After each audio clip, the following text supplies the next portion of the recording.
ఖమ్మంలోకి అడుగుపెట్టి మీరు తిరగడం స్టార్ట్ చేశాక బయట వస్తున్న వార్తలు నిజమేనా సార్? బీజేపీకి అసలు స్కోప్ లేదా ఖమ్మంలో?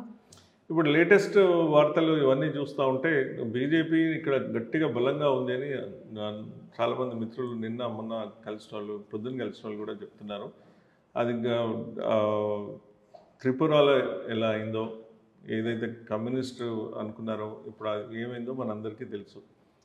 ఖమ్మం కూడా ప్రజలు విప్లవాత్మక నేచర్ ఉన్నోళ్ళు అండ్ కరసేవకి ఖమ్మం నుంచి చాలామంది పోయిందన్నారు.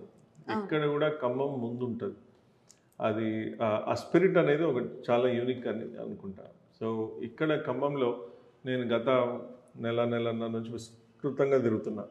ఎక్కడికి పోయినా అందరూ గల్లీలో ఏదున్నా ఢిల్లీలో మాత్రం మోదీ ఉండాలని అంటున్నారు.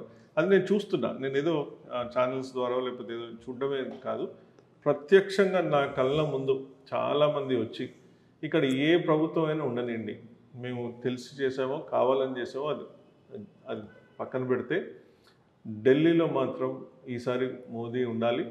ఎందుకంటే మా స్వార్థం కోసం అన్నట్టు. ఏంటి అంటే ఇప్పుడు సెంట్రల్ గవర్నమెంట్, నేను చాలాసార్లు చెప్పినట్టు సెంట్రల్ గవర్నమెంట్ స్కీమ్స్ కానీ అనేక ఉన్నాయి. అవి కనుక కరెక్ట్గా ప్రతి విలేజ్కి ప్రతి వెళ్తే అన్ని డిస్ట్రిక్ట్కే డెవలప్మెంట్ అవుతుంది. కానీ ఆ రిప్రజెంటేటివ్ సేమ్ ఉంటే తనకు కోఆర్డినేషన్ ఎక్కువ ఉంటుంది. కాబట్టి తన central government, state government as a representative of Khammam parliament will be better coordination.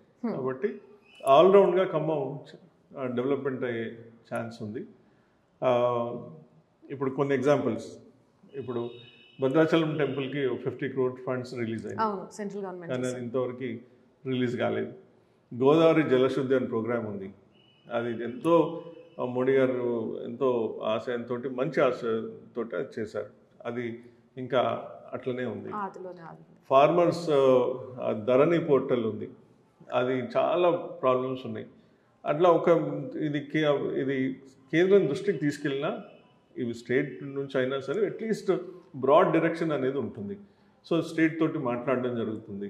ఎవరు అడిగేటోళ్ళు లేరని ఇట్లాంటి పోర్టల్స్ ధరణి ఇలాంటివి చేసి రైతుల కష్టపెట్టి వారి గోస బుచ్చుకొని ఇదంతా ఒక ప్రాపర్గా దాన్ని హైలైట్ చేస్తే ఇవన్నీ తప్పులు సరిదిద్దుకుంటారని నేను అనుకుంటున్నా.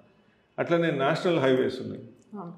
ఒక రిప్రజెంటేటివ్ వచ్చి కేంద్ర మినిస్టర్ గారి దగ్గర కూర్చొని ఇది మా ప్రాబ్లమ్స్ ఇవి ఉన్నాయి అని, వాళ్ళకి కూడా చాలా పనులు ఉంటాయి, వారికి కూడా చాలా స్కీమ్స్ ఉంటాయి. ఎవరైనా అడగని అమ్మాయినా పెట్టరు. మరి అట్లాంటప్పుడు ఎంతమంది ఎన్నిసార్లు ఖమ్మం మాట పార్లమెంట్లో వినపడ్డది? నేనైతే చాలా తక్కువ చూస్తాను. ఎగ్జాక్ట్లీ రిప్రజెంటేషన్ ఎన్నిసార్లు ఇక్కడ గత ఉన్న ఎంపీలు వారు ఖమ్మం గురించి రిప్రజెంటేషన్ పెట్టిండ్రు? అండ్ హార్డ్లీ అట్లీస్ట్ పెట్టినా నాకైతే మేజర్ రిప్రజెంటేషన్స్ కానీ major discussions on Khammam parliament, and I don't think that is enough.